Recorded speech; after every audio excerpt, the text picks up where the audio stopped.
Yeah. Good morning. So I know that this is kind of Valentine's Sunday, and I decided to do nothing like that.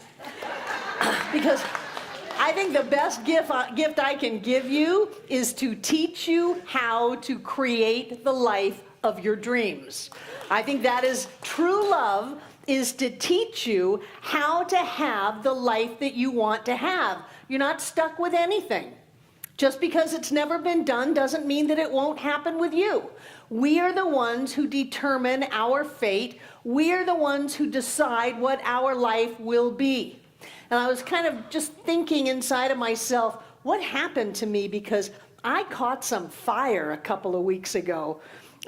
It was in my Practitioner 1 class, and the reading for that week was Principles of Successful Living out of the textbook. And I read that and I went, oh my God, I love this stuff. I love this stuff. And I was looking at it this week. I love that chapter, and I love the next chapter, mental equivalence. And I love the next chapter, the law of attraction. I remember when we had the law of attraction class, when the movie was out and everything was a buzz, and I held up the textbook and I said, this has been in this textbook since 1926. We've been talking about the law of attraction. So I just decided to go for it. I know.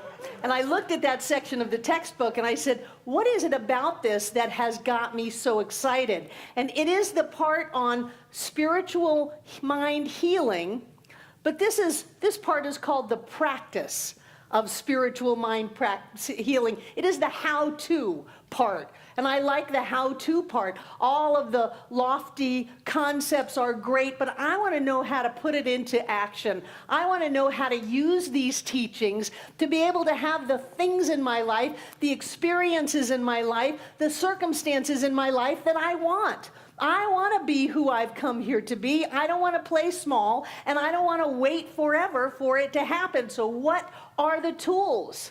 How do we practice this thing called spiritual mind healing? You got to go back to the basics just a little bit. We start off with the idea of oneness. There's only one. I can know that God is in this place because God is all there is. Spirit is all there is. There's only one. And so everything must be a part of that one. But remember, it's not separated into individual parts. Take a deep breath.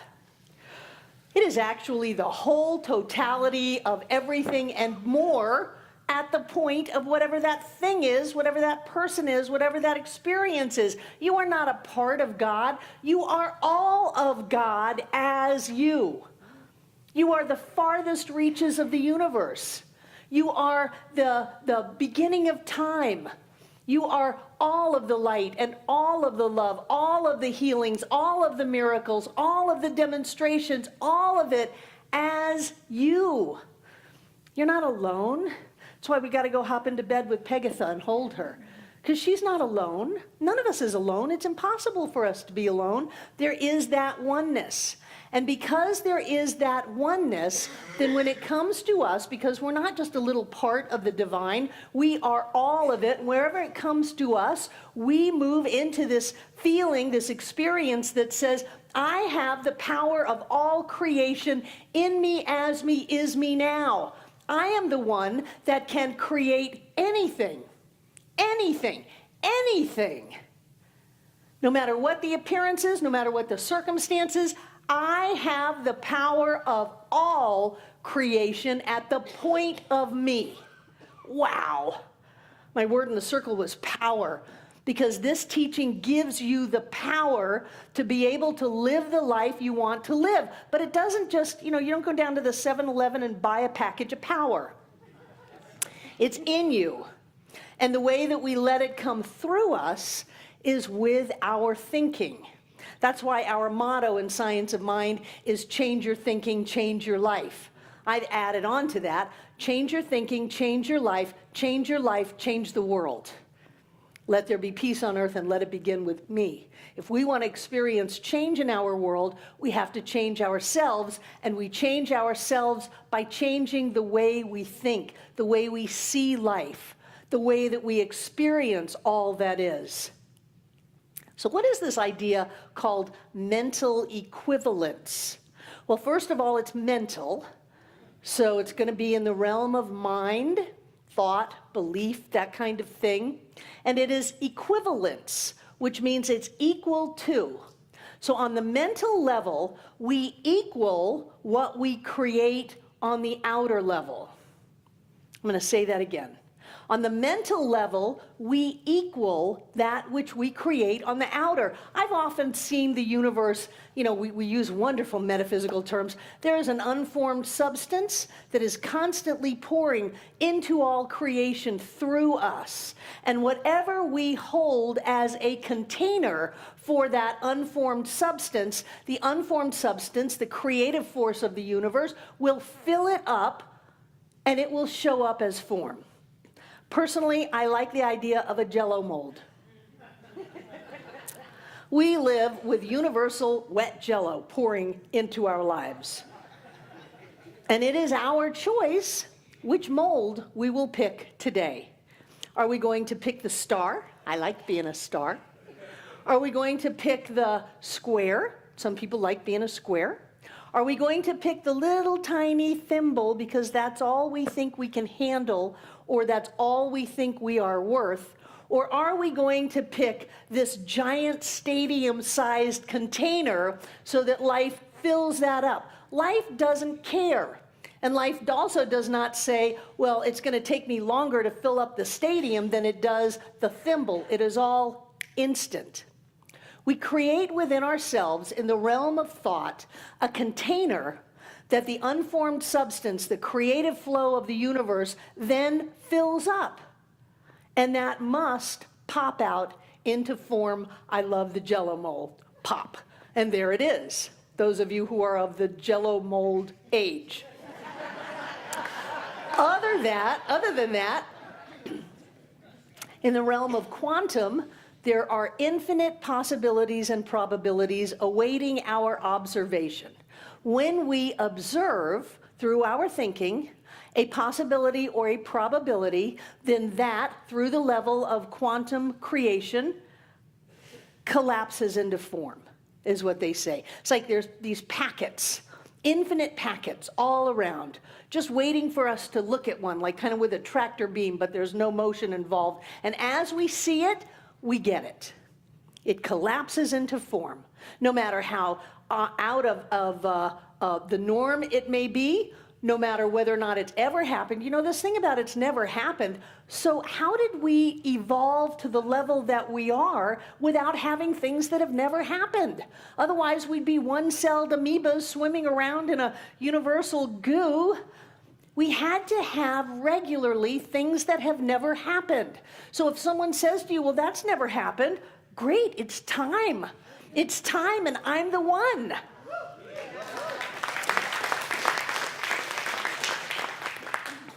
We create within our thoughts the mold through which we create our lives.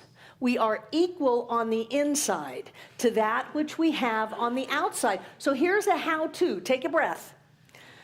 So if you want something different on the outside, you have to create something different on the inside, and it's not just wishing and hoping, it's equal to it. It is equal to it. You must become on the inside what you want on the outside.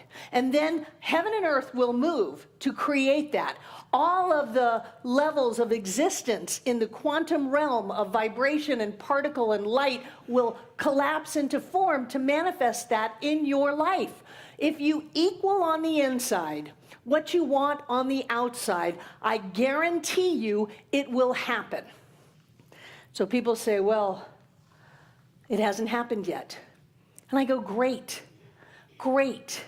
Because this is your moment to go beyond past limitations. That's why this is not such an easy teaching. Geez Louise, we ask you to change the way that you look at the world. Change your beliefs about how life is. Shift the thoughts that you've thought for decades.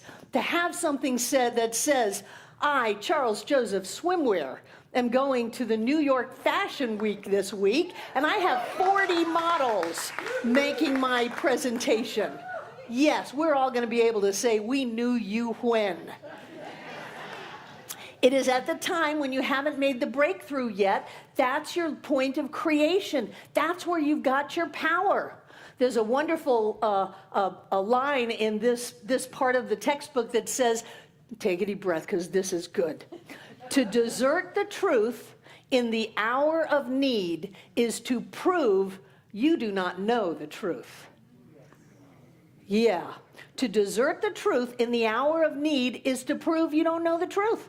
You never did know the truth. If you get scared and you run away and hide instead of standing up to it and saying, I know who I am, all of God is manifest at the point of me now, I have got this.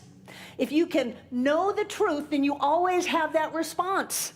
And so if things don't look quite the way that you thought they were going to look, you don't put your head down and hide. You stand up taller. You get clearer. You speak your word and say, this is what I know to be true. There's only one.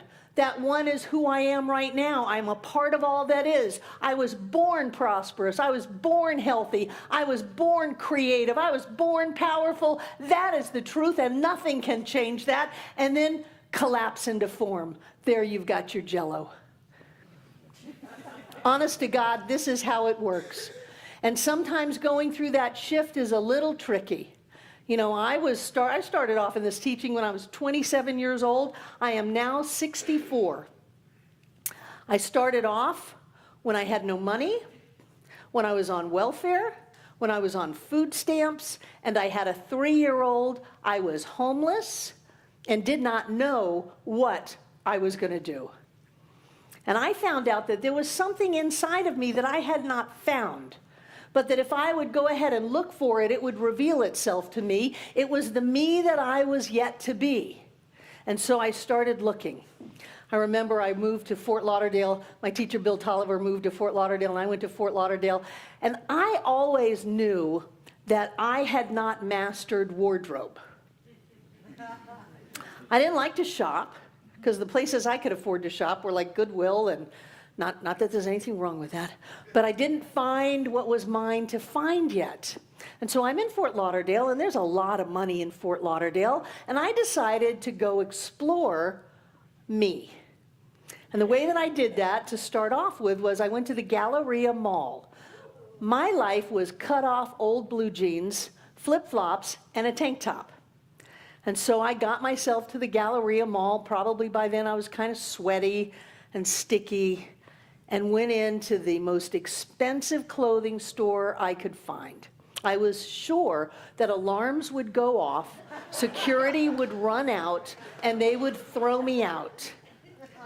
But instead I was welcomed in and trembling. I put things on like crocheted blouses. Do you ever have a crocheted blouse? It's not really fabric. It's not knitted, especially if it's crocheted out of silk yarn. It's delightful. And I realized I had found my place. I wasn't quite in consciousness yet to be able to pay for those things that I tried on and then handed back to the person, but I knew something different. I had a different mental equivalent about what could go on my body. And I didn't stop there. I went into the car dealers. And I sat in cars. You know, they will just let anybody in and let you sit in the car and breathe the smell of new. New car has a smell, and I like it. And so I sat in the car dealers, and I pretended, and I played, and I got this sense that I did not have to be driving around in an old blue Datsun that backfired, and I would have to pray over it every time I turned the key. I didn't have to do that. I could have a different reality. And then I went and I started walking the docks. I walked the sailboats, I walked the yachts. And you know, they came out of their boats sometimes because I was 24, 25, 26, I found this teaching when I was 24, 40 years ago. By then, I was about 27. I came out on the docks and I had cutoffs and tank top and flip-flops, and they came out of their boats and they had cutoffs and tank tops and flip-flops on. And I said, oh my God, that's me. I can have this life. There is no them, they're different, I'm not good enough. There is only that presence of spirit that had not expanded into a big enough Jello mold. So I worked on it, and I worked on it, and I worked on it. And I found a place within me that got bigger and bigger and bigger until today. I can go buy anything I want. I can have any car that I want. I could have a boat if I wanted to, but I think I've made a promise to John that we won't do that again.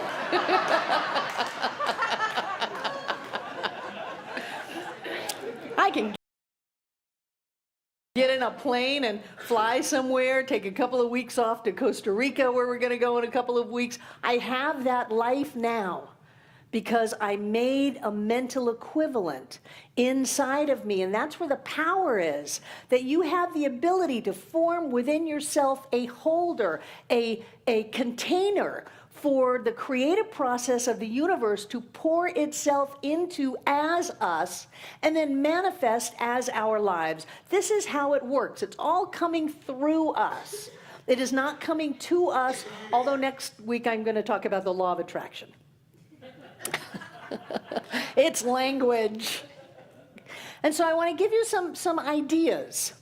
If you have someone in your life, maybe not anybody in this room, that annoys you, consider getting a bigger mental equivalent. It's like that poem, he drew a circle to shut me out, a thing to flaunt, a thing to flout. But love and I had the wit to win. We drew a larger circle and took him in. Consider getting a bigger mental equivalent.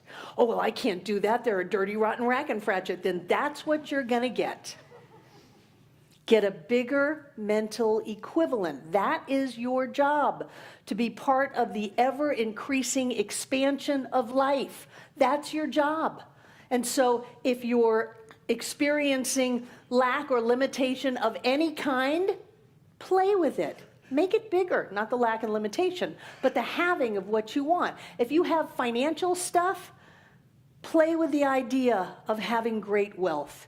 Read stories about people who have great wealth. And wealth, to me, and prosperity are two different things. Wealth that lasts for generations. Wealth that is large abilities to financially effect change. Play with that idea. Stretch your mental equivalent. Even if you don't get exactly where you think you want to go, you have expanded that concept. For me, when I was 27 years old, 24 years old, being rich was having $100. Considering that I was working off change, $100 was a lot. And so I got another job, saved my money until I could take it to the bank and get a $100 bill. And I put it in my wallet, and to this day, I carry a $100 bill. Not for what it can buy me, because I can buy way more than $100, but to remind me that that was my focus, to go beyond, I've got to scrape up change to get on the bus, to, I have $100. I can do anything I want. At that time, I didn't want anything more than $100. So I had that. What is your $100? Is it expensive sheets? Is it taking a trip? Is it ordering off the menu without checking the prices? If you go to a really nice restaurant, there are no prices. Is it being able to see the people in your life as supportive of you instead of trying to get you? Is it knowing that opportunity opens to you, that you are divinely guided and directed to know what to do when the time is to do it, and every door is open to you, your way is made clear? Boy, that is a way to live life. That is a mental equivalent that expands your experience of life. What we do in this teaching is we treat, practicing healing through spiritual mind treatment. We treat. And that concept of treating, every person in practitioner class goes through, is not doing anything to anyone other than themselves. The practitioner treats, the the practitioner.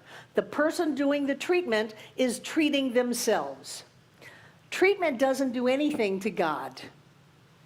Well, I'm going to convince God because I'm doing a really good treatment and I've got these phrases written down and this is going to be the best spiritual mind treatment in the world, so God's going to give a listen and give me what I want. That's not the way that it works. Why do some people's treatments get answered and others don't?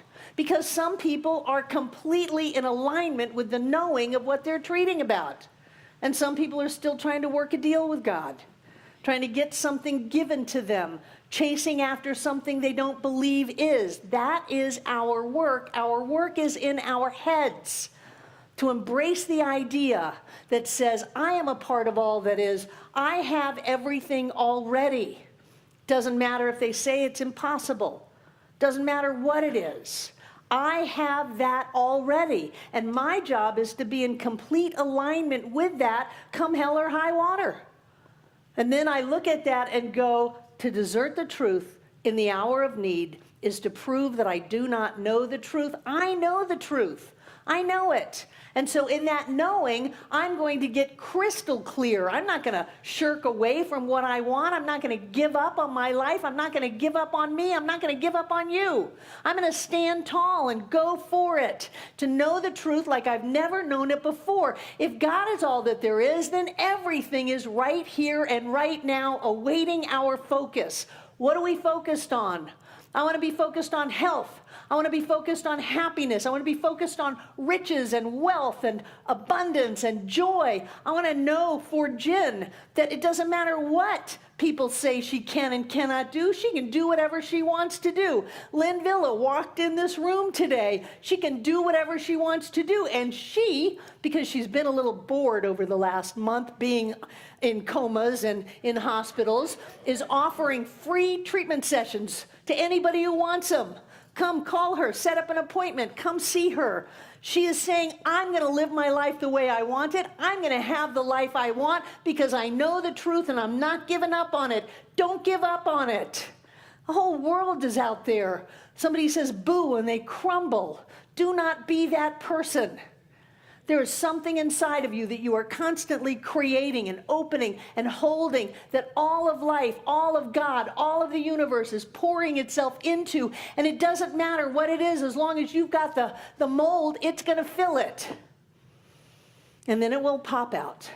And you'll call it a miracle. You'll call it a demonstration. People will call you lucky. But we know the truth, that we equal the life that we live. And if we want a different life, we will find it within us to expand in consciousness and equal a greater life. And then the only thing that can happen is the universal Jello of spirit pours itself in us and pops out into form, and so it is.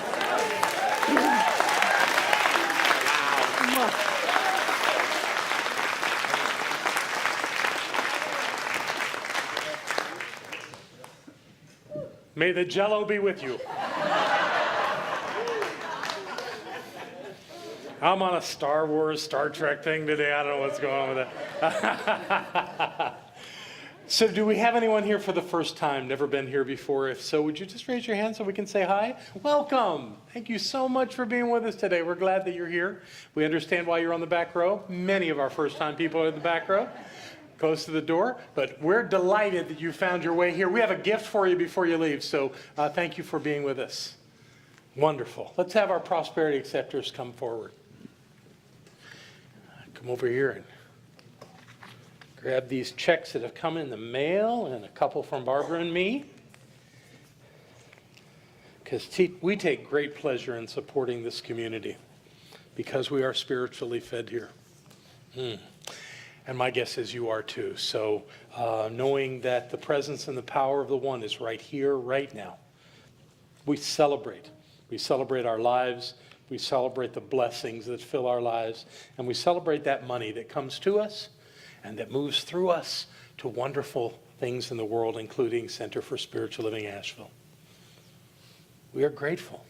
Grateful to have more than enough always to share what we have, to know more clearly who we are, and to live in that mental equivalent of prosperity and abundance, because that is our intention. And knowing that that is so, we repeat our investment affirmation together aloud. I freely and joyously give from the abundance and fullness of my overflowing wealth, knowing my gift goes with love as it touches and blesses the world. And so it is.